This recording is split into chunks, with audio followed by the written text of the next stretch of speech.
بيبدأ المسلسل مع يونج مين، شاب عنده 25 سنة وبيشتغل سواق تاكسي مجتهد جدا وشاطر، وبيشتغل ليل مع نهار ونهار مع ليل، واغلب زباينه عارفينه وبيحجزوه دايما يركبوا معاه لانه ملتزم في مواعيده وبيكون نموذج للشاب الصالح. عايش مع جدته بعد وفاة مامته وبار جدا بيها وبيساعدها في شغل البيت. وفي يوم بعد ما يخلص شغل يروح يعدي على صاحبه واللي بيكون سواق تاكسي زيه عشان يوصله، وده لان عربية صاحبه بتتصلح. ويكون صاحبه متحمس قوي يروح لانه لسه واصل له مكبر للصوت جايله مخصوص من ايطاليا ودافع فيه دم قلبه عشان يحطه في التاكسي بتاعه لانه مختص في توصيل السياح. واول ما يوصلوا على البيت يلاقوا حراميه خارجين منه وشايلين المكبر وبيهربوا، فصاحبه يتجنن ويرجع يركب معاه تاني ويطلب من يونج مي يروح وراهم بسرعه. فيونج مي يكون شهم قوي وصاحب صاحبه ويحلف انه ما هيتنقل غير لما ياخد اجرته. فصاحبه يكون عارف ان يونج مي بخيل فيوعده انه هيديه $500 لو قدر يمسكهم. فبطلنا اول ما يسمع سيره الفلوس يجري ورا الحراميه على طول ويتصل على باقي عربيات التاكسي اصحابه يساعدوه، وكمان يتصل بالشرطه. وبعد لف كتير ورا الحراميه يقدروا يحاصروهم في مكان، وده بسبب ان بطلنا ذكي وحافظ كل الطرق ويقدر يضرب واحد من الحراميه يخليه يفقد الوعي والتاني يهرب فيروح وراه ويفضل يجري وراه لحد ما يقطع نفسه. فالحرامي يستغربوا قوي هو ليه مصمم للدرجه دي يمسكه، لدرجه ان الحرامي يفكروا ظابط. فيونج ميه يقول له انه كان، فقبل ما الحرامي يخاف ويرجع يجري تاني منه لانه مفكره كان ظابط لقاه بيقول له انه كان نفسه يبقى ظابط. فالحرامي يستجمع قوته ويرجع عشان يضربه من تاني، ولكن بطلنا يطلع بطل بجد ويعمل كذا حركه اكشن جامدين ويثبته لحد ما صاحبه يجي. وهنا بقى يثبت لنا ان مفيش زيه نسخه تانية. في عز الهم اللي هو فيه يقول لصاحبه انه هيضيف $250 لل $500 اللي وعدوا بيهم بسبب مخالفه السرعه اللي اخدها، والشرطه تيجي تقبض على الحرامي وهو يروح على بيته. تاني يوم يصحى من النوم يحضر فطار ليه ولجدته زي العاده، وبعدها يروح ينظف التاكسي بتاعه قبل ما يبدا شغل. فهو بينظف يوقع فلوس فيفضل يلمهم ونايه ونايه، ولما يدور على باقي الفلوس تحت الكرسي يلاقي موبايل فيحاول يفتحه عشان يعرف هو بتاع مين، ولكن الموبايل يعمل كهربا في ايده ويقع. ولما ينزل يجيبه ويقوم تاني تظهر بنت في العربيه وترجع تختفي وكانها شبح وهو ما يشوفهاش ولا ياخد باله منها. وفي نفس الوقت يجيله واحد من البنك يعرفه انه لازم يدفع اقساط رهان البيت اللي عليه، ويكون عليه 20 مليون وان رسوم متاخره من قيمه 100 مليون وان، ويكون عنده فرصه انه يدفع 20 مليون اخر الشهر والا البيت هيتعرض في مزاد. فيفضل طول اليوم شايل الهم ومش عارف هيسدد الفلوس دي ازاي. ووسط ما هو بيفكر في همه يلاقي بنت شكلها مرعب بتطلب منه يوصلها لمقبره مانجروي وتركب معاه هي وثلاثه من اصحابها اللي اشكالهم زيها ولابسين لبس مرعب. فهو يا حبيبي من رعبه يتخرس وما يكونش قادر يتنفس. فالبنات يضحكوا عليه ويقولوا له انهم ممثلات وان ده لبسهم لدور. فهو يرجع يطمن ويوصلهم للمكان ويكمل هو طريقه، ويرجع يفكر من تاني ويكلم نفسه انه ازاي هيقدر يسدد دينه، ولكنه يفضل يشجع نفسه انه ما يستسلمش ويضغط على نفسه شويه كمان في الشغل وكل حاجه هتتحل. ولكن فجاه صوت الراديو اللي في العربيه يحصل فيه مشكله فلسه هيشوف في ايه يتخيل بحد وراه، ولما يبص يلاقي بنت لابسه ابيض وما بتبصلوش وساكته. فيتصدم ويوقف العربيه بسرعه ويكون مفكرها زميله البنات اللي وصلهم ويسالها ليه ما نزلتش معاهم. فتبصله باحباط وترد عليه بهدوء وتعتذرله وتقوله انها تنزل. وهو يتصدم لما يبص عليها في مرايه العربيه وما يلاقيهاش موجوده رغم انه يلاقيها لسه قاعده وراه، ولكنه يتصدم اكتر لما يلاقيها بتخرج من العربيه من غير ما تفتح الباب ويفضل واقف بيراقبها وتكون ماشيه بخطوات عشوائيه، واول ما تبعد على بعد امتار من العربيه تقف وما تقدرش تمشي اكتر من كده.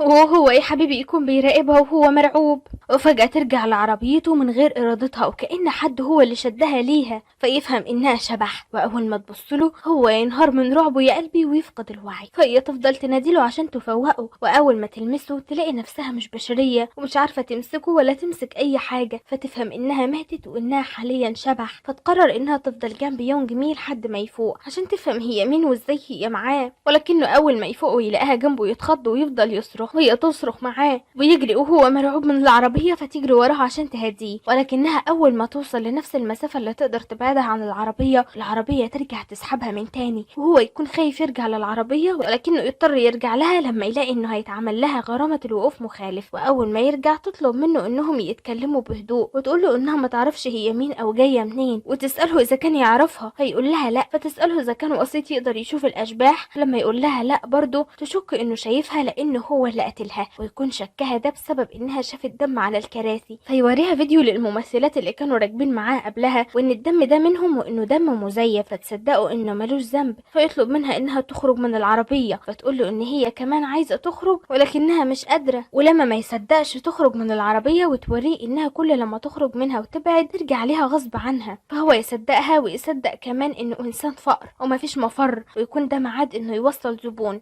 فيضطر يستسلم للامر الواقع ويرجع لشغله حاليا لحد ما يشوف هيهبب ايه. اول زبون يوصله ويركب معاه يتعب قوي وينزل من العربية، فيونج مي يتهمها انها السبب، ما يقدرش يركب معاها زباين طول ما هي جنبه، ويقول لها انه ما ركبش حد معاه ببلاش قبل كده وانه هيعرف هي مين وهياخد اجرته حتى لو هياخدها من عيلتها. فهي تفرح ويروح على قسم الشرطة ويطلب منهم يدوروا عليها عن طريق رسمة رسمها لها، ولكن الرسمة بتاعته ما يكونش باين لها ملامح، ده لو عيل صغير اللي كان راسمها كان هيرسمها احسن من كده. ويسألهم اذا كان في بنت ماتت في حادثة قريب منهم هنا او حاجة، ومش بس كده ده وهو بيوصفها يقول لهم انها ممكن تكون في الاربعينات او الخمسينات من عمرها. فهي تتضايق قوي وتروح تبص على نفسها في المراية فتلاقي نفسها مش باينة، فتفضل تعلي صوتها عشان تسمعه وتحس انها صغيرة من صوتها، لكن تثق فيه لانه الوحيد اللي شايفها. ويونج مي يخرج من القسم بعد ما يعرف من الضباط ان مفيش ولا حادثة عن اي بنت، ويخرج ويكون متضايق جدا لانه ما اكلش اي حاجة من الصبح بسبب انه ما كسبش فلوس. فهي تلاقيه ما بيفكرش في حاجة غير الفلوس حتى في الظروف اللي هم فيها دي، وانها لو مكانه كانت هتحس بالفضول ناحيتها وانه انسان ما عندوش شفقة. فيقول لها انه يحس بالشفقة ازاي وهو في طريقه انه يخسر بيته وشغله ومفيش حد تاني يهتم بجدته غيره، ويتمنى انها تختفي ويركن عربيته بعيد عن البيت ويمشي ويسيبها، وهي تفضل قاعدة لوحدها حزينة. لما تنزل من العربية وتقرأ اللوحات بتاعتها تحس انها مألوفة ليها. ويونج مي يرجع على بيته بسرعة ويقفل كل الابواب، ولكنه حبيبي ما يتهنش في نومه ابدا، تطلع له في كابوسه وهي وشها مليان دم، فيتخض ويفوق مفزوع من النوم ويلاقي جدته قاعدة جنبه وتطلب منه يوصلها لمكان معين بالتاكسي. ولما تروح معاه يلاقي البنت الشبح لسه قاعدة في العربية، فيونج يخاف على جدته انها تتعب زي الزبون اللي كان معاه، فيقترح عليها انه يطلب لها تاكسي تاني من اصحابه. فجدته تستغربه قوي لانها عارفاه بخيل ما بيخرجش فلوس ابدا، وتشك فيه انه اتجنن او تعبان، وتصمم انها تركب معاه وتبدا انها تدوخ شويتين وتتعب نفس تعب الزبون. والشبح تفضل طول الطريق تتخانق مع يونج مين عشان ركن العربية في مكان بعيد وهي فضلت لوحدها. فيونج مين من كتر ما هو مش مركز يعمل حادثة خفيفة ويقلق على جدته لكنها تكون بخير، فيكره الشبح اكتر ويقرر انه ياخد عربيته لطاردة ارواح، والشبح تكون خايفة جدا وتترجاه انه يديها فرصة تانية وهي تحسن التصرف، فيقول لها انها لو خايفة تتنقل للاخرة بتدوق. وطاردة الارواح تعمل شوية حركات هطلة كده ويكون نتيجتها بعد كل اللي بتعمله ده انها تصدع الشبح وبس، ويطلع ان طاردة الارواح دي اصلا نصابة. ولما يكون هناك يجيله اتصال من دكتور معرفته ويكون عايزه يجي ياخده لان عربيته اتعطلت وعايز يروح المستشفى لان عنده حالة مستعجلة. فيونج مين ياخدها ويمشي ويكون قلقان على الدكتور منها ويقول لها ان ده زبون مهم عنده ومش هيقدر يرفضه بسببها، ولكن الدكتور لما يركب معاه ما يحصلوش حاجة ولا يتعب ويوصله على المستشفى. ويونج مين يفتكر انه من فترة لما مامته عملت حادثة وحاول انه ينقذها ولكن فات الوقت وماتت، ويونج مين لحد دلوقتي فاكر له جميلة ده ومش قادر ينساه، وكل فترة بيديه هدية على وقفته مع مامته ويسلم على الدكتور ويمشي. والشبح تكون خايفة من انه يوقف العربية في الموقف، فتقول له ان موقف العربيات مخيف جدا بالنسبة لها، ترجاه ما يركنش هناك، فيركنها جنب بيته وينبه عليها انها ما تدخلش البيت وراه، فتوافق ويثق فيها ويدخل البيت وهي تكون فرحانة جدا ومطمنة. وهو يدور على النت ازاي يخلص من شبح، فحد يحذره ويقول له انه ممكن شبح تاني يقتحم المكان بسبب الشبح الاولاني، وانه كده هيفتح الباب نحو بوابة الاشباح،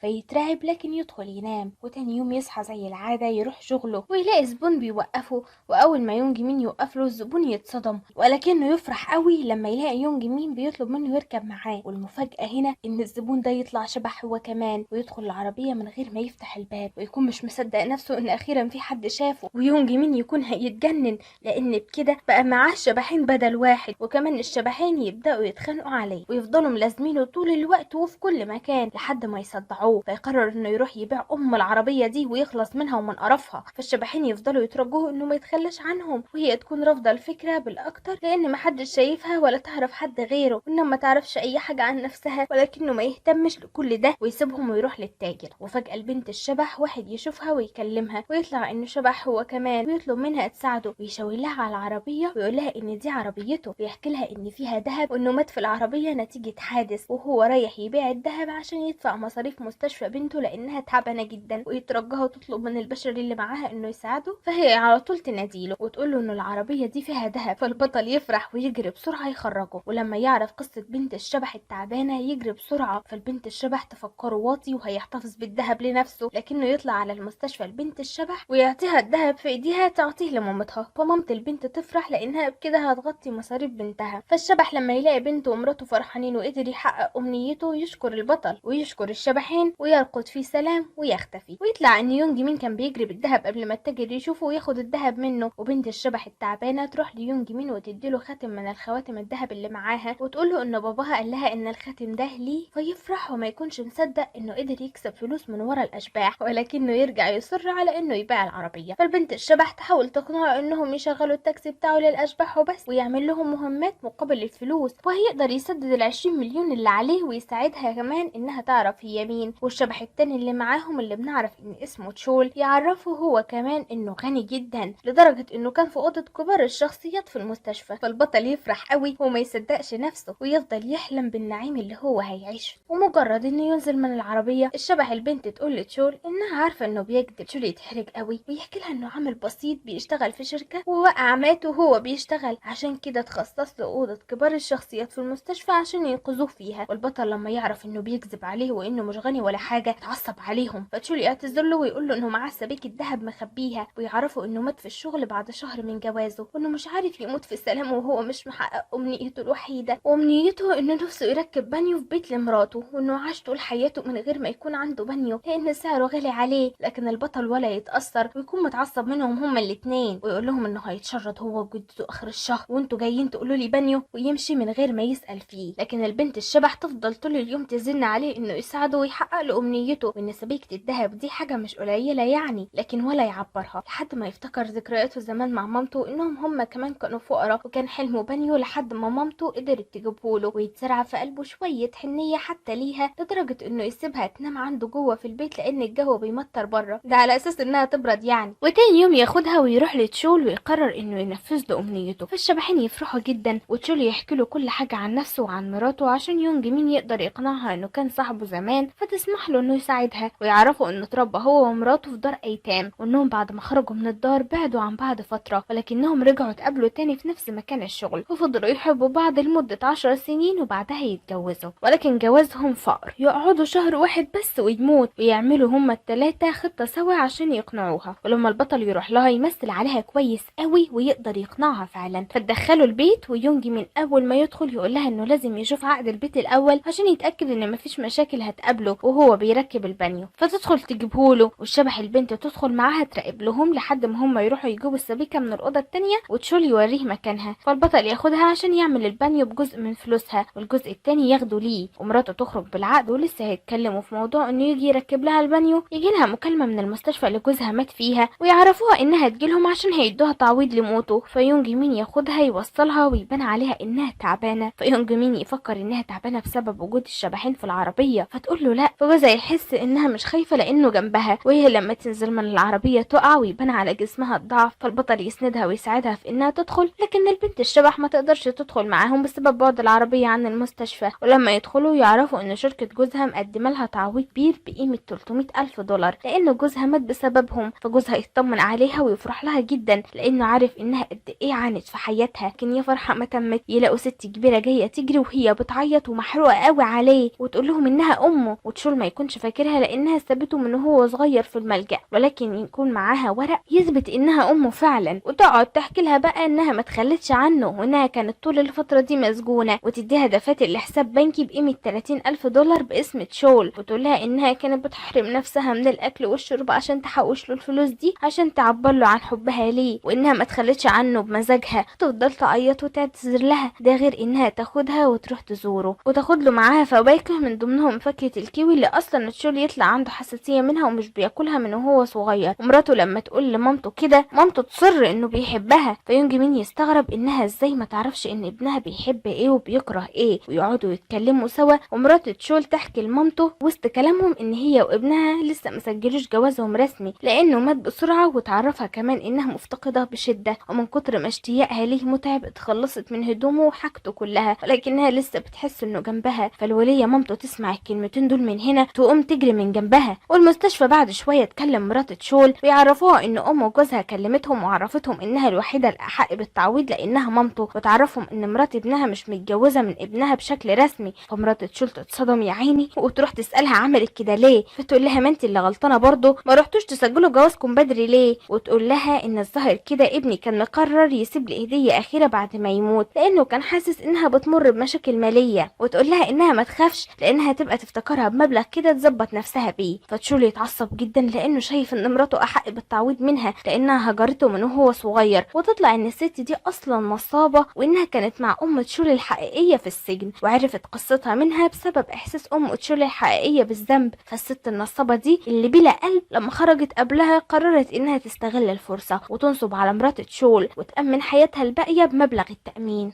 لكن يونج مين يكون عنده شك بنسبة 100% ان الست دي مش ام تشول الحقيقية، وده لانه مش قادر يصدق ان في ام ممكن تفرح وتحارب على فلوس وابنها لسه ميت من مفيش. وكمان شكوا فيها بالاكتر لانه عارف ان الام الحقيقية مش بتنسى اولادها بيمرضوا من ايه او ايه الاكل اللي بيتعبهم، فيقرر انه يدور على الحقيقة بنفسه. والبنت الشبح تساعده ويلاحظوا هما الاتنين انها شاطرة في البحث عن الادلة غير انها حافظة نصوص كتير من القانون، فيشكوا انها كانت محامية او كانت مهووسة بكتب التحقيق في الجرائم. ونتيجة بحثهم الكتير يلاقوا بيت قديم للست النصابة ويلاقوا هناك صورة ليها ويكون معاها في الصورة ست تانية. ولما يوروا الصورة لتشول، تشول ياخد باله من علامة في ايد الست اللي جنب الست النصابة ويفتكر انه شاف نفس العلامة في ايد امه زمان وهي بتوديه الملجأ، فيعرفوا ان الست اللي جنب الست النصابة بتكون ام تشول. ويعرف مرات تشول بالحقيقة ويطلب منها ما تستسلمش وما تسيبلهاش الفلوس. ويقرروا انهم يكشفوها بسرعة، ولكن النصابة تكون دايما لابسة جوانتي في ايديها، ويطلبوا مساعدة من موظف المالية اللي بيكون على معرفة بمرات تشول ويساعدهم، ويطلب من النصابة انها تيجي عشان تخلص ورق معين قبل ما تستلم الفلوس. وانك يتفاجئوا ان ايديها فيها نفس الجرح اللي في ايد الست التانية، ده غير ان بصمتها مختفية، وهي تفهم انهم بيعملوا كل ده عشان ياخدوا بصمتها ويقارنوها بهويتها. ومن بجحتها القادرة تتعصب قوي وتقطع كذا خصلة من شعرها وترميها لهم، وتطلب منهم يعملوا تحليل دي ان ايه بالمرة، وتقول لمرات تشول انها مسكينة يا عيني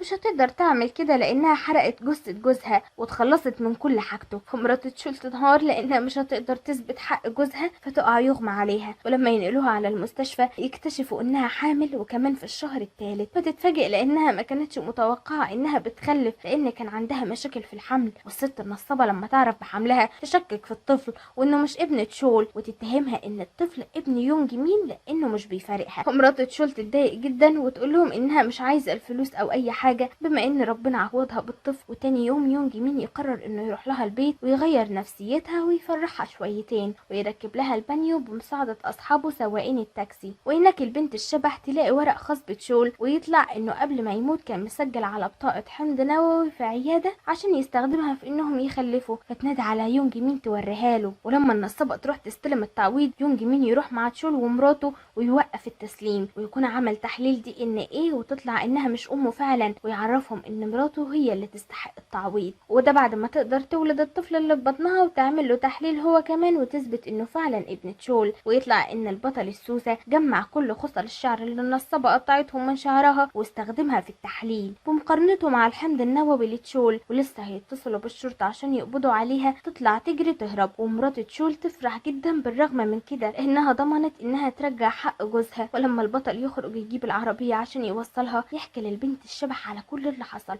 فهي تفرح لتشول ومراته جدا. ولسه هيضربوا كف في كف على تعاونهم سوا. البطل يشوف في ايديها ربطة الشعر بتاعت مامته اللي كان اشتراها لها بنفسه وهو صغير، ومامته ما كانتش بتشيلها ابدا من شعرها، فتستغرب جدا معاها بتعمل ايه. ولكنه يقرر انه يوصل مرات تشول الاول وبعدين يفكر في الموضوع ده بعدين. ولما تشول يطلع مع مراته للبيت تلاقي الباب مفتوح، وها لسه يونج مين هيمشي بالعربية اهو يلاقي تشول نازل له جري بيطلب منه يساعد مراته. ويطلع ان النصابة فوق مع واحد نصاب تاني صاحبها بيهجموا على مرات تشول، وبتكون عايزة ترجع تاخد منها دفاتر البنك اللي بقيمة 30,000 دولار لانها مش عايزة تخسر بكده كل حاجة. ويونج مين يلاقي ان النصابة قافلة الباب عليهم وهو ما يعرفش يفتحه، والاشباح الاتنين يكونوا جوه ولكنهم مش قادرين يعملوا حاجة. ولكن تشول يخاف جدا على مراته وابنه اللي في بطنها. فيحصل حاجة غريبة جدا ان الشبح يكسب قوة مش طبيعية ويقدر انه يكسر القفل رغم انه شبح ما بيقدرش يمسك اي حاجة. ويونج مين يقدر يدخل ويحمي مرات تشول من النصابين جمين، ده غير انه يطلب لهم الشرطة يقبضوا عليهم. وبعد ما مرات تشول بقت في امان، الاشباح يشجعوا يونج مين انه يقول لها الحقيقة، فيونج مين يعرفها انه بيشوف الاشباح، وانه جوزها من ضمن الاشباح اللي هو شافهم، وانه حاليا جنبها هو اللي انقذها. فتصدقه وتفرح قوي. لا وكمان يكلمها بلسان البطل ويختار هو اسم ابنهم، وكل واحد يقول للتاني كلمتين الوداع بتوعه. وبكده بعد ما حقق امنيته واطمن على حب حياته يختفي ويرقد في سلام. والبطل اول ما يروح يدور في حاجة مامته عشان يتأكد من ربطة الشعر اللي مع الشبح بتاعتها، يتفاجئ انه يلاقي صورة ليها على موبايل مامته معاها، فيتأكد انهم كانوا يعرفوا بعض، ولكن الشبح ما تكونش فاكراها ولا فاكرة اي حاجة. فيقرر انه يساعدها لانه حاسس انه ممكن يوصل لمعلومة عن اللي قتل مامته من خلالها، وده لان مامته ماتت من 3 شهور في حادثة وما اتقبضش على القاتل، وحاسس من يومها ان الحادثة دي مش طبيعية، وقرر انه يعمل اي حاجة يقبض بيها على القاتل. وتاني يوم الشرطة يتصلوا بيه ويطلبوا يقابلوه، فلما يروح يقابلهم يقولوا له انهم عرفوا بانه كان موجود يوم الحادثة في مسرح الجريمة لما مامته توفت، ويسألوه كان بيعمل ايه هناك، فيقول لهم ان كان المفروض يقابل مامته في المكان ده عشان كانوا متفقين يخرجوا ياكلوا سوا. فالظابط يرجع يقول له انه ليه يوم الحادثة لما الاسعاف جت خدت مامته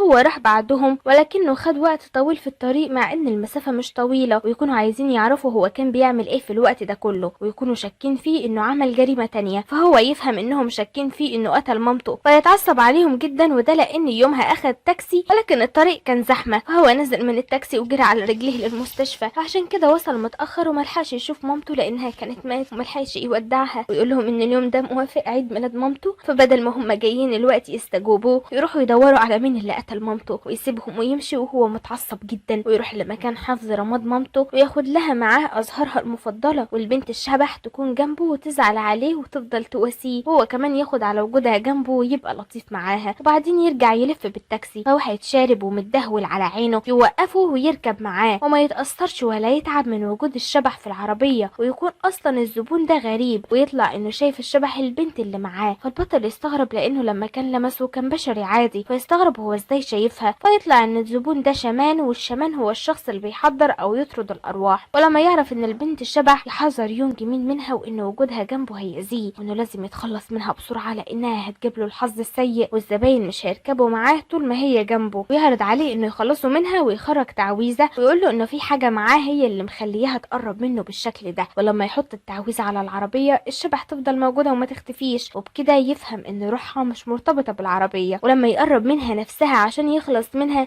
هي تخاف جدا وتطلب مساعدة يونج مين، فيخاف عليها ويمسك ايد الشمان ويحذره من انه يقرب لها، ويطلب منه يمشي ويسيبهم. فالشمان يكون عايز يساعده قوي ويديه الكارت بتاعه، ويقول له انه لو عايز يجني مال تاني هي لازم تختفي، ويقول له انه لو احتاجه يجيله. وقبل ما يمشي يعرفوا ان في حاجة معاه في العربية روحها مرتبطة بيها، ويمشي ويسيبهم. فيونج مين يطلع كل حاجة في العربية كانت واقعة من الزباين عشان يعرف روحها مرتبطة بايه فيهم، وهو يمسك كل حاجة من الحاجات دي ويبعد مسافة معينة عنها ويشوفها تنجذب لايه فيهم، وهي تنجذب للموبايل اللي كان طلع شرارة كهربية في ايده قبل كده. المهم وهي بتنجذب للموبايل اللي في ايده تقرب منه جامد، ورغم انها شبح وممكن تمر من خلاله عادي، لكن بطلنا مشاعره تتهز وتتلخبط وضربات قلبه تتجنن، ويبان ان العبيط وقع في حبها. والموبايل اللي روحها منجذبه له يكون موبايل قديم وفيه باسورد وما يعرفوش يفتحوه، وما يكونش مألوف بالنسبه للشبح، ما تكونش حاسه ان ممكن تمسك جهاز زيه، ولما ينزل يجيب حاجه هي تحس انها مش بخير وتختفي. فيونج مين ما يفهمش ايه اللي حصل، ولما يشوف الموبايل يلاقيه فصل شحن، يعني سبحان الله اول ما يعرفوا ان روحها متعلقه بالموبايل الموبايل يفصل. المهم هو يروح يدور على شحن ليه، وعشان قديم ما يلاقيهوش، ومجرد انها تختفي في الكام دقيقه دول يبدا ينهمر عليه الزباين والفلوس. ويطلع ان البطله اتنقلت على مكان غريب ومرعب جدا، وكل حاجه حواليها بتتدمر، فهي تعيط وتنادي على البطل يجي يساعدها. والبطل يكون في الوقت ده ولا على باله زبون ينزل من عربيته وزبون تاني يطلع، فيفكر انه ينسى البت الشبح دي وخلاص كانها ما دخلتش حياته اصلا ويرجع لحياته الطبيعيه، ولكن يبقى زعلان وجدته تاني يوم تركب معاه. ولما تشوف ان الموبايل قديم جدا وحافظها مش بيستخدمه، الوليه تحشر نفسها وتاخده ترميه في مكان للبطاريات والموبايلات المستعمله، فهو يتضايق ويفضل طول اليوم منكد. ويكون عنده صاحبه سواقه تاكسي زيه، ولكن صاحبته دي تكون مركبه مامتها اللي عندها زهايمر جنبها دايما في العربيه، ولما تغيب عنها لشويه مامتها تنزل من العربيه وتتوه، فصاحبه البطل السواقه تنهار وكل السواقين يدوروا على مامتها معاها، وهي تفضل تعيط وتقول ليونج مين انها خايفه على مامتها قوي لانها مجهوله بالنسبه للعالم ومحدش يعرفها غيرها، وانها الوحيده اللي تعرفها. كلمتين يوجع على الجرح قوي، ويفتكر البنت الشبح وهي بتقول له انها عايزه تفضل جنبه لانه هو الوحيد الوحيد اللي شايفها وهي ما تعرفش غيره، فيزعل جامد عليها. والبنت السواقه يجيلها اتصال انهم لقوا مامتها، فتفرح جدا وتقوم تجيبها. والبنت الشبح في الوقت ده يظهر لها بنت في المكان اللي هي قاعده فيه، والبنت دي عينيها تكون بتنزف وشايله ايديها طفل، وفجاه تختفي من قدامها. فالبنت الشبح قلبها يوجعها قوي عليها وما تكونش عارفه هي ليه حاسه بالحزن للدرجه دي. ويونج مين يقرر انه يروح يجيب الموبايل ويدور على الشاحن في كل مكان، ولما ما يلاقيهوش يدور عليه من خلال النت، وتتفك عقده بخله ويدفع فلوس زياده عشان يجيبه. واول ما يشحن الموبايل تظهر له من تاني وتفرح قوي انه ما تخلاش عنها وتشكره، وتكون مصدومه جدا لما تعرف انه دفع $50 مره واحده عشان يجيبها، وتفضل تحكي له على المكان اللي كانت فيه وعلى البنت اللي هي شافتها. ابو الرقه يهديها ويقول لها انه هيساعدها تعرف كل حاجه عن نفسها، والزباين ترجع من تاني ما تقدرش تركب معاه. هي لما تعرف انه جمع فلوس كتير وهي مش معاه تزعل عليه وتشجعه انه يرجع ينفذ امنيات الاشباح، لان الفلوس اللي بتيجي منهم اكتر. ولما يكونوا ماشيين تظهر في طريقهم بنت كل شويه فيعرفوا انها شبح، فياخدوها تركب معاهم عشان يكسب منها فلوس. لكن الشبح دي تفضل تخوفه بحركات الاشباح، لكن بطلنا ما يتهزش بقى جبله خلاص. ده غير انه بعد ما يوصلها لمكانها يطلب منها فلوس، فهي تكون ابخل منه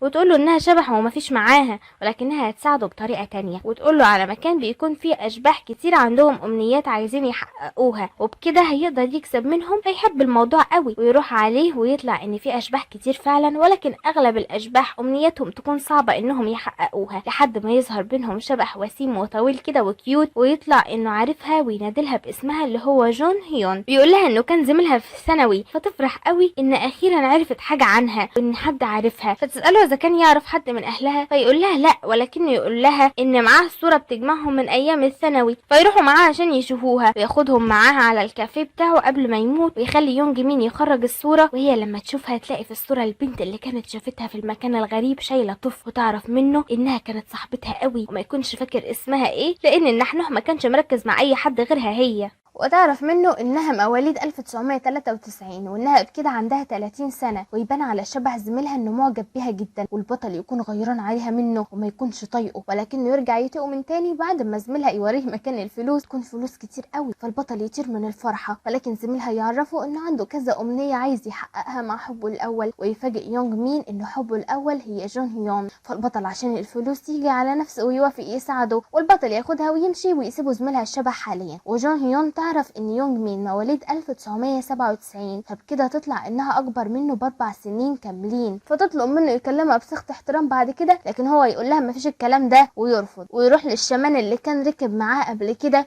ويكون عايز يعرف منه اكتر عن الاشباح ازاي بتغير هدومها. فالشمان يعرفوا انهم لو عدوا من خلالها هيقدروا يغيروها، ولكن مفيش بشري هيقدر يلبسها، وياخد من الشمان مراية سحرية من عنده مش بتظهر البشر فيها وبتظهر الاشباح بس، عشان يخلي جي هيون تشوف نفسها، وهي تفرح جدا. وتاني يوم ياخدها هي وزميلها لمحل هدوم عشان يخليهم يعدوا من الهدوم اللي تعجبهم، لكنها ترفض عشان يصعب عليها اصحاب المحل وان الهدوم كده مفيش بشري هيرضى يشتريها. فيونج مين يضطر يشتري لهم عشان يفرحها هي بالذات، ويبدا بعد كده يحقق اماني زميلها اللي ما بتخلص، ومن ضمنهم انه عايز يتفرج على فيلم معاها. وفي مره تانية يطلب منه يوديهم مطعم شيك فيحضر لهم اكل في بيته، ويقعد ياكل هو وجدته قدامهم عشان ما يسيبهمش لوحدهم، وبرضه عشان الاكل ما يروحش على الفاضي، ما هم اشباح بقى وما بياكلوش، وهو اكيد مش هيسيب الاكل يروح على الفاضي، فيستفاد منه هو وجدته. وامنيه الشبح الاخيره يكون عايز يعترف لها انه بيحبها، فالبطل يتضايق قوي ويكون مخنوق منه ويتخانق منه اكتر لما يعرف منه انها لو وافقت على حبه ده وارتبطت بيه هيتنقلوا سوا للعالم الاخر وهتختفي من الحياه، فهو يغير معاملته معاها ويبدا يعاملها وحش، لانه خايف من انها تكون بتحب زميلها وتسيبه وتروح معاه، ويرفض يوديها للمكان اللي الشبح زميلها فيه عشان ما يعترف لهاش بحبه، وهي ما تكونش فاهمه تصرفاته، فيسيب الموبايل في البيت ويمشي هو ويبات بره. وهناك يقابل الشمان ويلاحظ من تصرفات البطل انه وقع في حبها، فيتعصب عليه انه ازاي مجنون كده ويقع في حب شبح، ويقول له انه يسيبها تمشي لانه حتى ما يعرفش حاجه عنها. تاني يوم جو هيون تفضل قلقانه عليه وانه ليه ما جاش لحد دلوقتي، وتفضل قاعده تتكلم وتشتكي لجدته اللي مش سامعاها اساسا، وجدته تكلم سوري صاحبته وتعرف انه معاها، فجدته تفرح قوي لانها على امل ان حفيدها هيحبها لانها عايزه تفرح بيه. فنار الغيره عند جون هيون تشتعل وتتضايق قوي انها قلقانه عليه وهو ماشي يتدلع مع صاحبته. وسوري دي تكون بتشتغل ممرضة في المستشفى اللي دكتور دو بيشتغل فيها، وتكون قاعدة تحكي ليونج مي انها معجبة بيه. فالبطل البقفي يقول لها في وشها كده من غير مقدمات: طب والدكتور دو هيبصلك على ايه؟ ده حتى غني وطيب وذكي ويفضل يشكر فيه. فهي تقول له انها عشان كده بتحبه وانها تحاول توقعه في حبها. ولما البطل يرجع البيت جون هيون توري له الوش الخشب وهو يحس انها غيرانة عليه، فيفرح قوي لكنها تنكر وتقول له انها متضايقة انه بات بره وكان ناسي يشحن الموبايل وكانت خايفة انه يرجع يفصل من تاني، ويقرر انه يوديها لزميلها الشبح عشان صعب عليه وما كانش عايز يخلف بوعده معاه. وزميلها يعترف لها بحبه فهي تشكره على مشاعره دي، ولكنها تقول له انها مش بتبادله نفس المشاعر دي وانها مش عايزة تختفي من هنا غير لما تكتشف هي مين ومات ازاي. والبطل يكون قاعد بيستناهم بره وهيموت من الغيرة والغيظ، ويكون خايف انها توافق على حب زميلها وتختفي ويفضل يفتكر ذكرياته معاها. فيقرر انه يتشجع ويروح يعترف لها هو كمان بحبه. ولما يروح لهم يلاقيهم ماسكين ايد بعض فيتخض خضة وحشة ويفكرها انها تختفي معاه، ولكن زميلها هو اللي يختفي لوحده بعد ما يحقق كل احلامه. فالبطل يفرح قوي انها تفضل لسه معاه، فيقول لها بما انها اختارت تفضل معاه هيعمل اي حاجة هي عايزاها وانه لازم يفرحها ويرجع لها ذكرياتها كلها.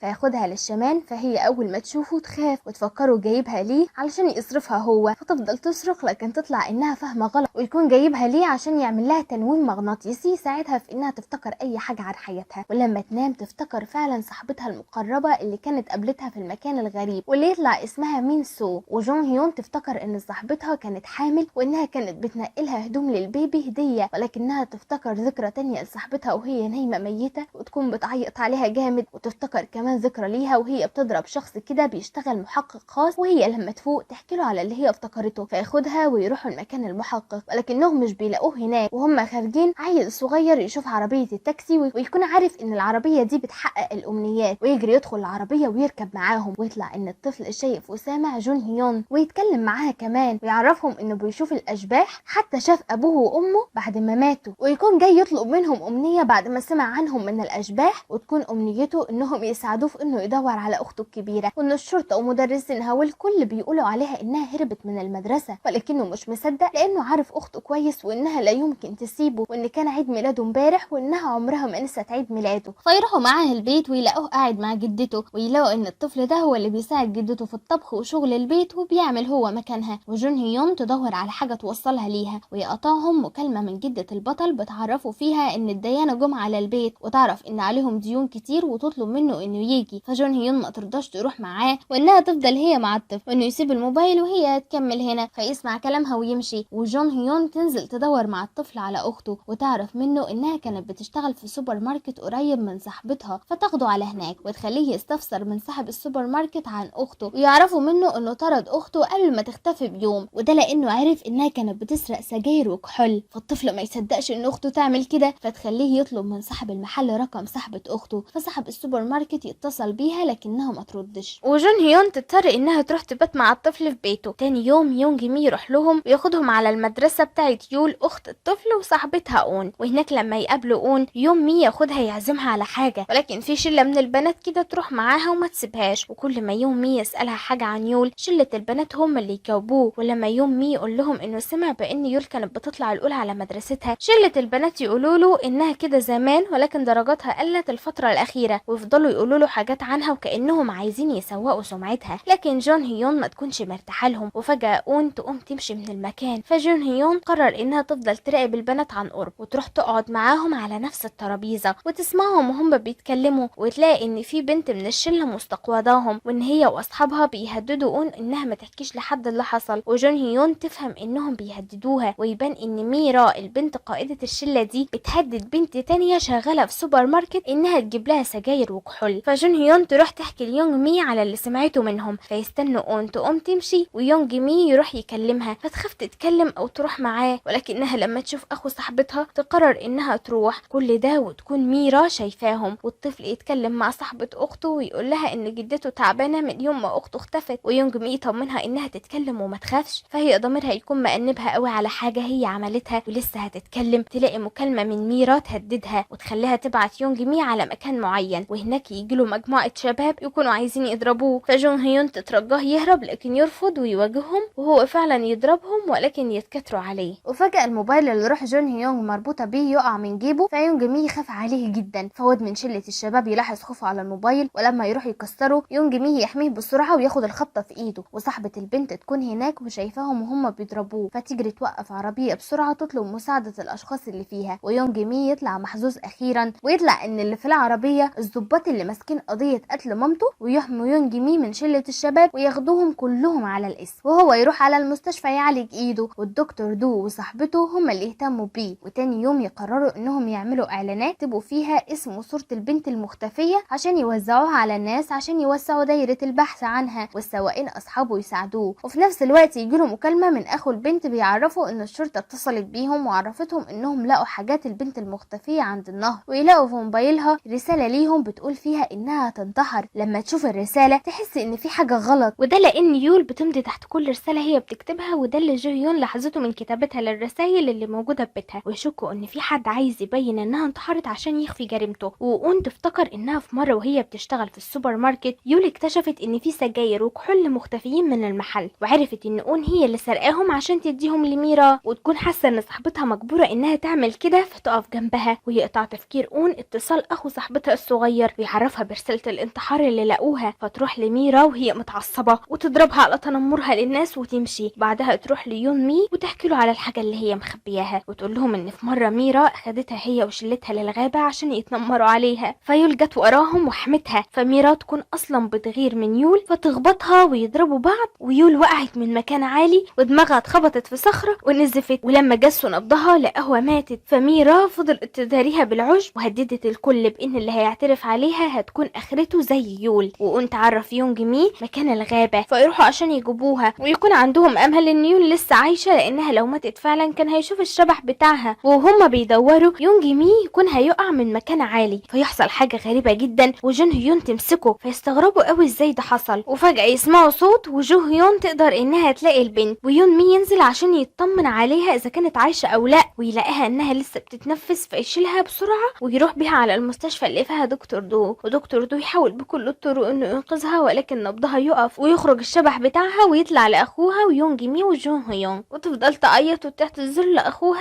انها ما قدرتش تحتفل بعيد ميلاده زي كل سنة، وتقول له انها اشترت له هدية ولكن ما لحقتش تقدمها له. فاخوها يفضل يعيط ويقول لها انه مش عايز هدايا وانه عايزها هي، وبعد ما تودعه تختفي. فاخوها يقطع قلبنا من العياط، ودكتور دو يكون كل ده متمسك بانه يرجعها للحياة تاني. وهنا تكون المفاجأة، نبضها يرجع من تاني والكل يرجع يفرح انها عايشة. وتاني يوم صاحبتها أون تجيلها المستشفى وتعتذر لها انها ما اعترفتش من بدري، فيول تسامحها لانها رجعت لصوابها قبل فوات الاوان. ولما جدة يول والطفل تدي فلوس ليونج مي عشان تشكره بيها، البطل المرة دي يرفض ياخدها منها ويطلب منها انها تخليهم لمصاريف احفادها. فجون هيونج تتصدم قوي وتحس انه خلاص اتغير، ولما ترجع تتصدم اكتر لما تلاقيها عامل لها اوضه في بيته بدل ما تنام في التاكسي عشان ترتاح اكتر، ويكون مالي الاوضه بالالعاب والحاجات الحلوه ويكون مهتم بيها على الاخر. لا ويعترف لها بحبه، فهي ترفضه رغم ان عندها مشاعر ليه، وده لانها مش عايزاه يتجرح لما تختفي في وقت من الاوقات، وحتى لو ما اختفتش هي شبح وده ما ينفعش. ولكنه يصر انه هيفضل يحبها ومش هيهتم للي هيحصل بعدين، وياخدها على برج نمسان عشان يقفل معاها قفل الحب. وهناك يقابل دكتور دو وصاحبته ويكونوا بيتمشوا، وجون هيونج تفتكر ذكريات من الماضي وتطلع انها كانت عارفه دكتور دو وانه كان عالجها زمان، وانها في مره طلبت منه يخرجوا سوا ويبان انها كانت معجبه بيه. فتحكي ليونج مي ذكرياتها وهو واقف مع الدكتور، وتطلب منه يوريه صورتها مع مامته اللي معاه ويساله اذا كان عارفها. فلما دو يشوفها يعرفه انه يعرفها فعلا، ويقول له اسمها وانها كانت بتشتغل محققه وانها كانت مريضه عنده وماتت من 4 شهور. ودو يساله يعرفها منين، فيقول له انه لما لقاها متصوره مع مامته كان عايز يعرف ايه علاقتها بيها. ويونج مي يكون خايف من ان جون هيونج تطلع كانت مرتبطه بدو، فيساله اذا كانوا مرتبطين، فدو يقول له لا. فيونج مي يفرح لكن هي تزعل لان بكده دو طلع انه رفضها زمان. وبما انها طلعت ظابط يروح للظباط بتوع قضيه مامته ويسالهم عنها، فيسالوا عرفها منين دي، فيقول لهم على الصوره ويقول لهم انه شاكك ان موت مامته وموتها مربوطين ببعض لانهم ماتوا في نفس الفتره، ويكون عايز يعرف عيلتها. لكن الظباط يرفضوا يقولوا له حاجه لانه لو عرف معلومات هيتعرض لخطر، ده غير ان عيلتها من يوم موتها حاسين بالحزن الشديد. فجي هيون تزعل قوي على اهلها، فالبطل يكون عايز يفرحها فيروح يسال الشمان الاشباح بتحب ايه عشان يعمله. فالشمان يقول له انت لسه سايبها جنبك، وابقى خد بالك بقى لو حست بالحب تجاهك لانها تصعد للسماء لان روحها موجوده بسبب غضبها، وانها بتدور على سبب لموت موتها، وان الحب لو اتفتح جواها غضبها هيروح وهتختفي من الحياة. فيونج مي قرر يخفي مشاعره عنها عشان ما يسمح لهاش انها تختفي، فيقلل من كلامه معاها. ده غير انه طول الوقت يسيب الموبايل في البيت ويمشي هو عشان ما تروحش وراه. فهي تتضايق قوي وترجع تروح تشتكي لجدته، ويونج مي يطلع انه راح على المحقق الخاص اللي كانت افتكرته من ذكرياتها القليلة ويسأله عنها. فالمحقق اول ما يشوف صورتها يتعصب ويقول له انه اتقبض عليه كتير بسببها. ولما يونج مي يسأله عن عيلتها المحقق ما يرضاش يجاوبه ويطرده. ويونج مي لما يروح البيت هي تكون مستنياه وتسأله عملت فيه ايه يخليه متضايق منها ويمشي من غيرها، فهو يكون بيتجاهلها وما بيردش عليها. فهي ترجع تروح له وتقول له انها طول اليوم بتفكر في ماضيها ومن كل ذكرياتها كان في حاجة مشتركة، واللي هي مستشفى دايهون، ودي المستشفى اللي دكتور دو بيشتغل فيها، وتطلب منه انهم يروحوا سوا يدوروا على دليل هناك. فهو يقول لها انهم يروحوا وقت تاني لانه تعبان الوقت، ويكون بيكلمها بطريقة وحشة مش زي عادته معاها. فتعيط ما شاء الله عليه ما فيش ثبات على المبدأ خالص، يقوم يجري يروح. ولما يدخلوا مخزن المستشفى عشان يدوروا على اي حاجة يلاقوا غمامة سودة بتجري ناحيتهم. فالبطل الأهطل بدل ما يستخبى في جو هيون يكون راجل ما فيش منه اتنين ويحماها هو، لانه بيفكروا روح شريرة لكنه يطلع شبح عادي وموجود في المخزن من 5 سنين. ولما يسألوه على معلومات عن المستشفى يطلع الشبح ده عارفهم ويقول لهم انهم مشهورين من الاشباح لانهم بيساعدوا الاشباح على تحقيق امانيهم، فيقول لهم هيديهم معلومات عن المستشفى مقابل انهم يحققوا له امنيته. فيوافقوا عادي رغم ان ما فيش في الليلة دي فلوس. والمعلومة اليتيمة اللي يديها لهم ان في ممرض بيشتغل في المستشفى بيخبي ادوية في الخزنة بتاعته، ولكن اصلا الممرض ده دكتور دو اكتشف انه كان بيسرق ادوية وشك فيه انه بيدي الادوية دي للمرضى وبيقتلهم، وكان طرده من المستشفى. ولكنه رجع لهم بعد كام يوم وهو حقد على دو وجرحه جرح كبير في ايده، وامنيته انهم يلاقوا بنته ويحكي لهم ان لما مراته ماتت كان صعب عليه يربي بنته لانه كان مشغول دايما، فبعتها لاخته. وبنته بعد ما كبرت سافرت تدرس بره ويعرفهم انه كان ظابط وان ليه ظابط صاحبه هو اللي هيساعده في التدوير على بنته. ولما يروحوا على الاسم اللي الظابط كانج صاحب الشبح بيشتغل فيه يعرفوه انه في اجازه، ولكن يونج يسيب رقمه لظابط تاني ويطلب منه يوصله للظابط كانج ويرجعوا يروحوا. وجون هيونج تكون متأثرة جدا بانه حماها وتكون بتعيط وتقول له انها كانت زعلانة منه لما كان بارد معاها، وتطلب منه يرجع يعملها زي ما كان بيعملها في الاول. فهو يقول لها انه هيفضل زي ما هو ويحميها زي ما هي عايزة، ويعترفوا بمشاعرهم لبعض ويفرحوا هما الاتنين. وجدته تاني يوم لما تحس انه رايح يقابل حبيبته تفضل تظبط فيه وتخليه وسيم اكتر ما هو وسيم، ويخرجوا سوا هما الاتنين في موعد. ويكون زعلان قوي انه ما خرجهاش في مكان فخم عشان ما فيش معاه فلوس، ولكنها تكون مبسوطة عادي، ويكون نفسهم يمسكوا ايد بعض زي ما مسكته قبل كده ولكن ما يعرفوش. ويعرفها ان الشمان قال له بان الاشباح بيروحوا للاخره لو وقعوا في الحب، ويزعل قوي ويقول لها انت مش بتحبيني على كده. فهي تزعل انه بيشكك في مشاعرها ليه ويتخانقوا سوا ويرجعوا للبيت وهم زعلانين. وجدته لما تساله عن موعده الاول يقول لها انها طلعت مش بتحبه وتقريبا جدته اللي نبرت فيها. ويونج ما يهدالوش بال غير لما يروح يحكي للشمان اللي حصل، فالشمان يقول له انها ما اختفتش لانها حبها مش حقيقي، او ممكن تكون روح شريره، او ممكن ما تكونش شبح اساسا ولكن تكون كائن اخر. يلاقي الضابط كانج صاحب الشبح بيرن عليه ويطلع ان الضابط كانج ده هو الضابط ابو جون هيونج، ولكن يونج مي ما يكونش عارف ويطلب منه يقابله. وجون هيونج تروح معاه ويتفقوا انهم ما يدخلوش اللي بينهم في الشغل، ويروحوا سوا ويروحوا يقابلوا الضابط كانج وياخدوا معاهم الشبح صاحبه. واول ما جون هيونج تشوفه تحس بألفة ليه وقلبها يوجعها ما تعرفش ليه، وتقوم تسيبهم وتخرج. ويونج مي يطمن عليها وبعدين يرجع للضابط كانج ويقول له انه مديون للضابط كودو قصده الشبح يعني بخدمه وعايز يرد الخدمه دي لبنته، ويساله على طريقها. فكانج يعرفوا انها مش موجوده حاليا في كوريا ويقول له انها جايه تحضر ندوه هنا، ويقول له انه رايح يقابلها عشان عايز يديها حاجه هو كمان. وكودو الشبح اول ما يشوف بنته يفرح كده انها كبرت وكمان بقت عالمه مشهوره. والضابط كانج يروح لها ويعرفها بنفسه هو ويونج مي، وهي لما تعرف انهم من طرف باباها ما تكونش عايزه تتكلم معاهم، ولكن الضابط كانج يديها فلاشه ويقول لها ان دي كانت مع باباها دايما وانها لو عايزه ترميها مفيش مشاكل، ولكنها تندم بعد كده وتمشي من غير ما تتكلم مع يونج مي لانها عندها اعتقاد بان ابوها اتخلى عنها وهي صغيره. ولكن يونج مي يروح وراها ويقول لها ان روح باباها معاه حاليا وانها وحشاه ويعتذر لها ويفكرها بذكريات من زمان على لسان يونج مي. فهي تسيبه وتمشي وباباها يزعل قوي ان بنته بتكرهه، ولكنها يجيلها فضول ناحيه الفلاشه وتفتحها وتشوفها ويكون عليها فيديوهات ليهم سوا وهي صغيره وهي تعيط، ولكنها تفضل مصره على موقفها. ولكن يونج مي ما يفقدش الامل ويقرر انه يروح لها تاني يوم عشان يقنعها انها تسامح باباها، ولكن باباها الشبح يكون حاسس بكرهها ليه ويفكر انه يرحل من العالم وخلاص، وتكون بنته واقفه بتتدرب على على ارضها، ولكن الوقت ده الاضاءة اللي فوقها ما تكونش متثبتة كويس ولسه هتقع عليها. شبح باباها يجري عليها ويحميها، وبكده دي تالت مرة شبح يقدر يعمل حاجة عكس قدرته عشان يحمي اللي بيحبه، وهي ما تكونش مصدقة اللي حصل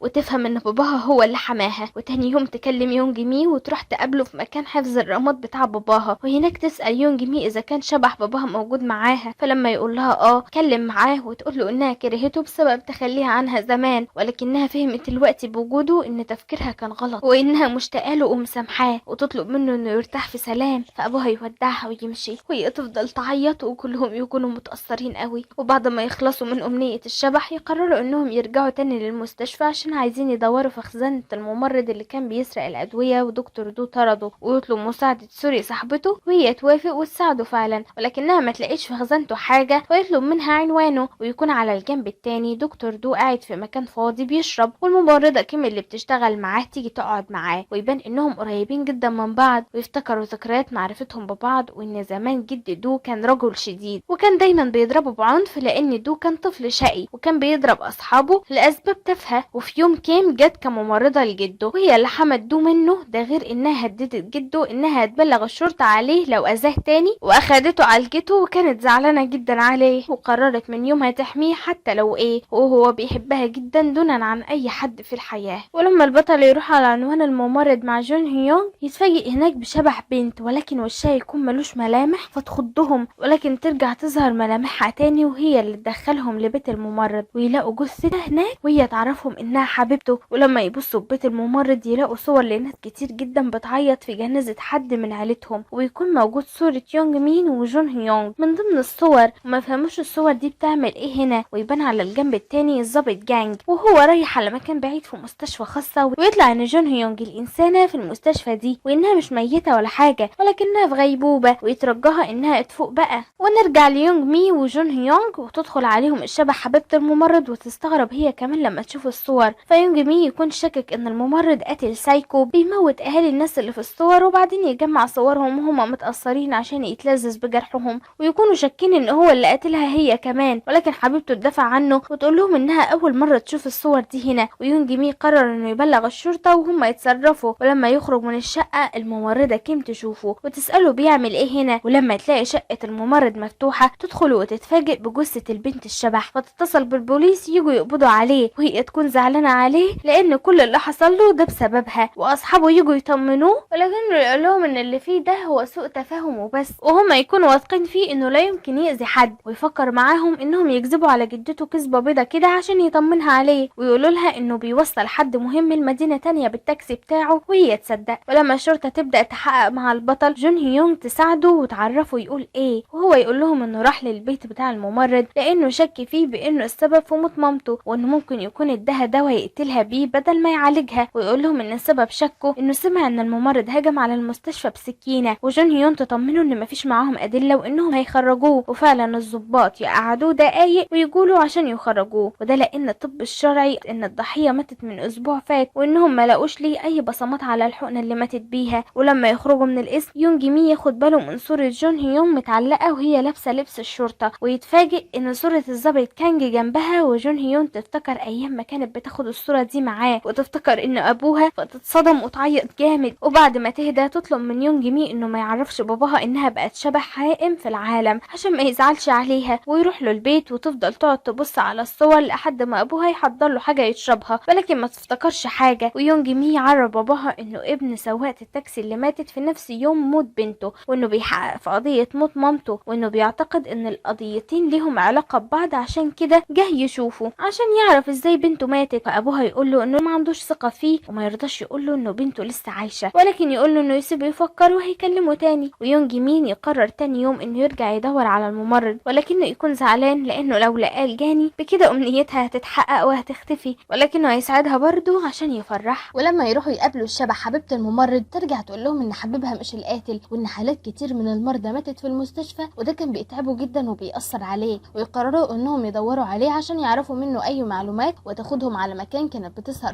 معاه ويكون بيت اجازات، ويعرفوا منها ان البيت ده بتاع الممرضة كيم ولكنه يكون بيت كبير. ولما يسألوها اذا كانت كيم غنية تقول لهم لا، وتصدمهم انها اتربت في دار ايتام. فهم ما يفهموش ازاي واحدة يتيمة وكمان بتشتغل ممرضة تجيب بيت زي ده، والاشباح يدخلوا يشوفوا الممرض جوه ولا لا، ويكون للبيت كاميرا، ودكتور دو يطلع انه شايف يونج مي وهو واقف جنب البيت من خلال الكاميرا، ويستغرب هو عارف البيت ده منين. والاشباح يخرجوا من البيت بعد ما يلاقوه فاضي ويمشوا ويروحوا على بيت ابو جون هيون، ولكن يطلع مش هناك. وجون هيون تكون شاكه في الممرضه كيم لانها ما اتصدمتش لما شافت جثه حبيبه الممرض رغم انها عارفاها. واثناء ما يكونوا واقفين ابوها يجي ويقرر انه يثق في جون مين ويحكي له اللي حصل، ويقول له انه بنته كان ليها صاحبه اسمها مين سو، وان لما صاحبتها خلاص بقت حامل بعد طول انتظارها ماتت فجاه في مستشفى داهيون. فبنته ما صدقتش ان موت صاحبتها عادي، ففضلت تحقق ورا المستشفى دي، وكانت حاسه انهم كانوا بيقتلوا المرضى بقصد. وعلى الجنب التاني صاحبه يونج مين السواقه مامتها اللي عندها زهايمر تتعب وتنقلها على المستشفى لانها تعرضت للكسر بسبب وقعه، فدكتور دو ياخدها عشان يعالجها. بعد شويه يعرف من سوري ان السواقه دي اخده جايزه السنه اللي فاتت بسبب انها بنت صالحه بتهتم بامها اللي عندها زهايمر. ويسمع السواقه وهي قاعده جنب مامتها وتترجاها انها تقوم وتقول لها انها ما تقدرش تعيش من غيرها. شويه ويجي ليونج مين مكالمه بيعرفوه فيها ان ام صاحبتهم ماتت، والسواقه تعمل جنازه مامتها وتكون منهاره جدا، ودكتور دو يروح يعزيها ويتاسف لها انه ما قدرش ينقذها ويعيط. فالسواقه تشكره، ويكون في نفس الوقت يونج مي وجون هيونج جم، وجون هيونج تاخد بالها من حاجه، واللي هي ان السواقه كانت منهاره من العياط وهي بتسلم على دكتور دو اللي قاعد في الخباثه بيضحك، ولكن يكون بيحاول يسيطر على نفسه عشان ما فيش حد يشوفه، وهي تستغربه قوي وتخاف منه وتقول له يونج مي، ولكن ما يلحقش يشوفه وهو بيضحك. المهم لما يخرجوا من الجنازه يشوفوا شبح ام صاحبه السواقه وتطلب منها يجيب لها بنتها حالا. فيونج مين يروح يجيب صاحبته، ولما يقول لها انه شاف شبح مامتها وانه بيشوف الاشباح ما تصدقوش في البدايه لحد ما مامتها تخليه يقول لها حاجه وما يعرفهاش حد غيرهم، وتكون جايه تاخد جوله اخيره مع بنتها في التاكسي، وتقول لها انها اتصابت بزهايمر ولكنها مش ناسيه اي حاجه ليها، وتكون جايه تشكرها على حسن معاملتها ليها وانها ما زهقتش منها، وتطلب منها ما تزعلش وتعيش بسعاده، ولما تحقق امنيتها تختفي. ولما يونج مي يرجع للبيت يلاقي دكتور دو في بيته، ويكون جاي بحجه انه جايب لجدته دواء، ولكنه يستغل ان يونج مي مشغول مع جدته في المطبخ ويدخل اوضته، ولكن جون هيونج تدخل وراه وتنادي ليونج مي بسرعه، ودو يقول له انه شاف الاوضه مفتوحه فدخل لما شاف كتبه وانه كان عايز يشوف هو بيقرا ايه مش اكتر. ولما يمشي البطل العبيط برضه ما يشكش فيه، ودو يفتكر ان زمان حتى بعد ما كبر كان جده لسه مستمر في ضربه بسبب انه بقى مؤذي اكتر. فالممرضه كيم بسبب حبها لدو ووعدها ليه انها تحميه تقتل جده، ودي تكون نقطه التحول في حياتهم. ودو يقرر انه يشتغل دكتور، وده لانه لقى لذة في قتل جده، ومهنه الطب هتساعده انه يقتل ناس اكتر. وكان اخر ضحيه ليه ام السواقه لما لقى بنتها بتقول لها انها مش هتقدر تعيش من غيرها، وقال يقتلها ويكسر قلبها عليها. ويونج مي ياخد البطله ويرجعوا يروحوا للشبح حبيبه الممرض. ولما يكون واقف قدام باب شقه الممرض يشوف الممرضه كيم، ولما تساله بيعمل ايه هنا تاني يقول لها انه جاي عشان عنده اسئله ليها، فتاخده معاها لبيتها وتحضر له قهوه في الوقت اللي جون هيون بتلف في البيت بتاعها تدور على دليل. ويونج مين يقول لها ان مامته عملت حادثه وماتت من فتره قدام المبنى ده، وانه شاكك في الممرض وعايز يعرف منها اي معلومه عنه، لكن كيم تقول له انه مش ظابط عشان تقول له حاجه، ولسه هيرفع كوبايه القهوه يشرب. جون يونج تفتكر ذكريات مشوهه كده من الماضي وتقلق منها فتمنعه انه يشرب، فيسيبها ويمشي، ويطلع ان الممرض كل ده دو اخده على مكان مهجور وبيعذب فيه وبعدين يقتله. وبالليل يونج مين وهو مروح على البيت حد يجي ويخبطه على راسه وياخده على نفس المكان المهجور اللي دو قتل فيه الممرض، ولما يفوق يلاقي نفسه مربوط وجون هيون قاعده جنبه بتعيط، ويشوف الممرض ميت قدامه ويعرفوا انه مش الجاني، وفجاه يلاقوا قدامهم اول دكتور سايكو امور، فيتصدم فيه صدمه ملهاش زي،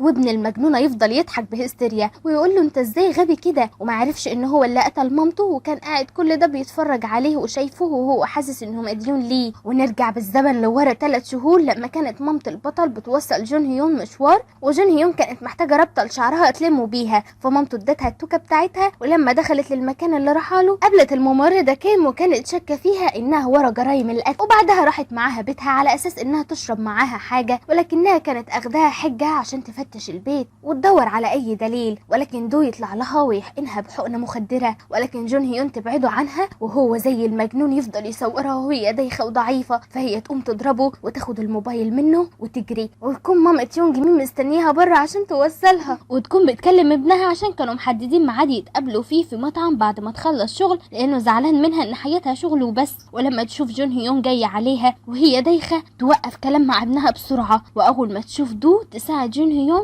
وتدخلها العربية بسرعة، ولسه تجري عشان تركب هي كمان وتهرب، موتوسيكل يجي ويشيلها، وابنها لما يلاقيها مش بترد عليه يجري يروح لها بسرعة وتكون لسه عايشة، فدو يروح لها ويفضل يضغط على جروحها، واول ما يونج مين يوصل يعمل انه بينقذها ويقول له انه دكتور طوارئ، ولما توصل الاسعاف يركب هو معاها ويطلب من ابنها يجي هو وراهم، ويونج مي ما يرضاش ياخد التاكسي بتاع مامته لانه يعتبر مسرح جريمة، وده بسبب انه بيقرأ كتب عن التحقيق وفاهم، ويسيب التاكسي وياخد تاكسي تاني، ودو يحقن ام يونج مي حقنة كده معينة عشان تموت قبل ما توصل للمستشفى، ويطلع ان سواق الموتوسيكل هي كيم، وبعد ما كل الناس تمشي من مكان الحادثة تيجي تركب هي التاكسي وتاخد جي يون ترميها قدام بيتها بعد ما تتأكد انها ماتت، وترجع التاكسي تاني لمسرح الجريمة. ويونج مي لما يروح على المستشفى يلاقي مامته ماتت وينهار يا قلبي عليها، وسوري تزعل جدا عليه، وبعد ما يونج مي يسمع الحكاية كلها دو يقرر يحتفل بيه بانه يولع فيه، وجون هيونج تفضل تعيط وما كنتش عارفة تساعده ازاي، ودو يمشي ويسيبه يولع مع نفسه. فقبل ما النار توصل ليونج مي جون تحاول تساعده ولكنها ما تكونش عارفة، وفجأة تصرخ وتعمل طبقة حماية كده لحد ما الشرطة تيجي وتحميه، ولما الشرطة تسأله مين عمل فيه كده يقول لهم دو.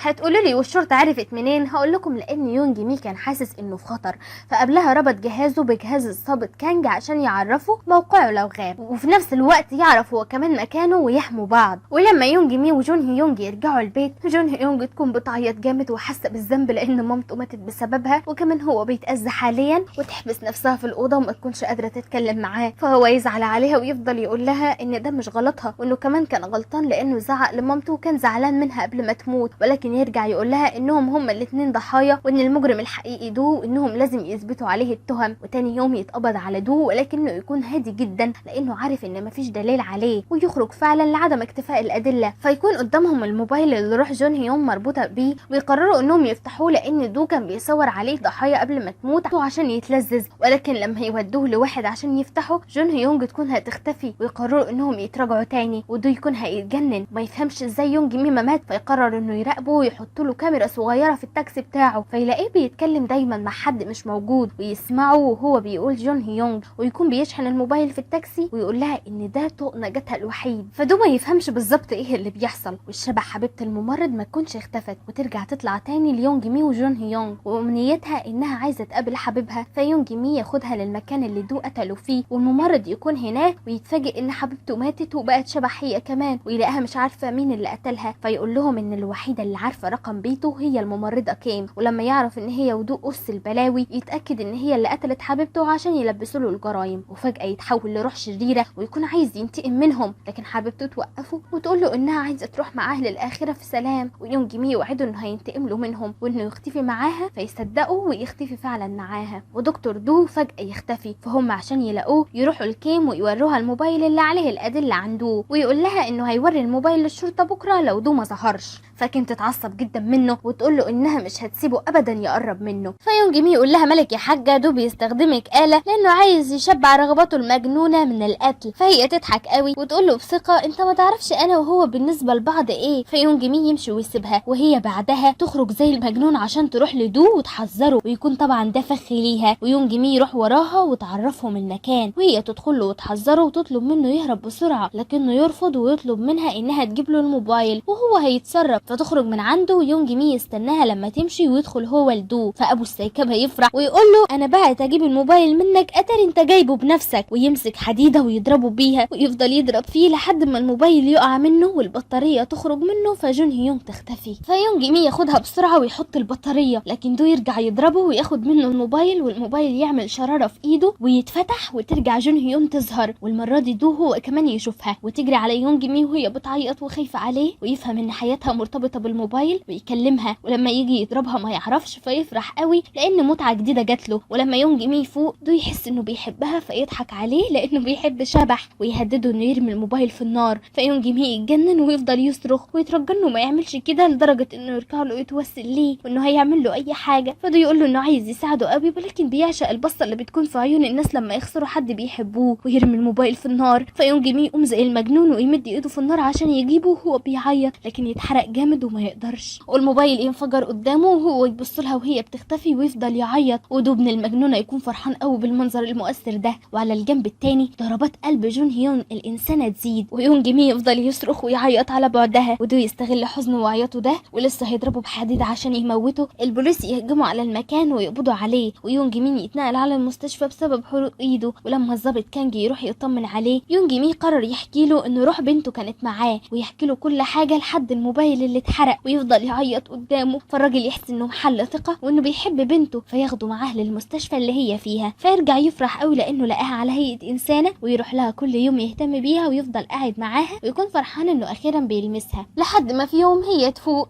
ويفرح جدا هو وباباها، ويكون خايف انها ما تتعرفش عليه لانه ما قابلهاش وهي بشريه، فتتصدم كده وما تنطقش. ونروح لكيم اللي تروح للشرطه وتعترف ان هي اللي عملت كل الجرايم، فتدخل هي السجن ودوم يخرج حتى ما يبصلهاش او يعبرها. ويجي خبر للضابط كانج ان كيم اعترفت على نفسها، وبعد لحظات من سجن كيم تنتحر، وبكده القضيه تتقفل. ودوم يروح يقعد في المكان اللي كان يقعد فيه معاها، ويفتكر انها قد ايه كانت بتحميه، ولكنه يكون مطمن لانها خدت الشر وغارت. ويروح من تاني يوم على المستشفى عادي ولا كانه عمل حاجه، والكل يكون خايف منه ما عدا سوري اللي اتكلموا عادي وتعرفوا ان المحقق جون هيون في المستشفى هنا، وتاخده لاوضتها وتقول له انها اتنقلت لمستشفى امبارح وكانت في غيبوبه وانها اتحسنت. فما يفهمش ازاي هي كانت شبح وازاي هي انسانه قدامه دلوقتي، ويقرر انه ياخد حقنه ويروح يخلص منها قبل ما تفوق وتعترف عليه. ولسه بيديها الحقنه تفوق، ويونج مين يجي يمسكه ويضربه ويحمي جون هيون منه لا يأذيها ويهرب منهم. فيلاقي الشرطه في وشه، فهو يمسك سوري كرهينه ويبعد عنهم ويهرب بسرعه لوحده من غيرها. ولكن الشرطه ويونج مين يلحقوه ويقدروا يمسكوه قبل ما ينتحر لما ما يلاقيش لنفسه مهرب. ويونج مين يمنعه مش حبا فيه، ولكن عايزه يتعذب لكل عمايله اللي عملها في المرضى بتوعه ويتقبض عليه. ويطلع بقى ان لما يونج مين سأل جون هيونج اذا كانت فاكره ولا لا، جون هيون تمسك ايده ساعتها وتفرح قوي انها اخيرا لمسته، وتقول له انها فاكره طبعا، وتكون اتنقلت على مستشفى دايهون عشان يقدروا يمسكوا دو متلبس ويخرجوا اخيرا مع بعض زي ما كانوا بيحلموا هم ماسكين ايد بعض. والسايكو حبيبنا قلب امه بما انه بقى بيشوف الاشباح، فكل الاشخاص اللي قتلهم عشان يستمتع وهو محبوس كده يظهروا له على هيئه اشباح، وكلهم ارواح شريره يا عيني. يلا الله يرحمه او يكحمه. ونرجع بقى لكتاكيتنا اللي يكونوا مبسوطين مع بعض، ويعرفها على اصحابه وياخدها لجدته وللشمان عشان يعرفوا انها كانت انسانه. ويكون يونج مي جاي له برضه عشان يعرف منه هو ليه لسه ما شافش روح مامته رغم انه شاف كل الاشباح دي. فالشمان يقول له انها لسه في مكانها الاخير عشان تحافظ على وعده ليها. فيونج مين ياخد جون هيونج ويجري على هناك ويلاقيها فعلا، فيفرح قوي ويفضلوا يعيطوا كلهم سوا. وتستغرب جون هيون بتعمل ايه معاه، فهو يحكي لها على كل اللي حصل. وجون هيون تفضل تعيط وتعتذر لها انها كانت سبب في موتها، فمامته تهديها وتقول لها ان اللي حصل مش ذنبها، وتاخدهم ويدخلوا ياكلوا في المطعم زي ما هي عايزه عشان يحقق لها امنيتها، لحد ما مامته تختفي بعد ما حققت امنيتها. والمسلسل ينتهي على انهم يرجعوا يشتغلوا من تاني للاشباح. وبس كده. قبل ما انهي اتمنى من كل قلبي تعيشوا قصه حبكم في الحياه وتتقابلوا مع ابطال وبطلات احلامكم. بحبكم جدا. سلام.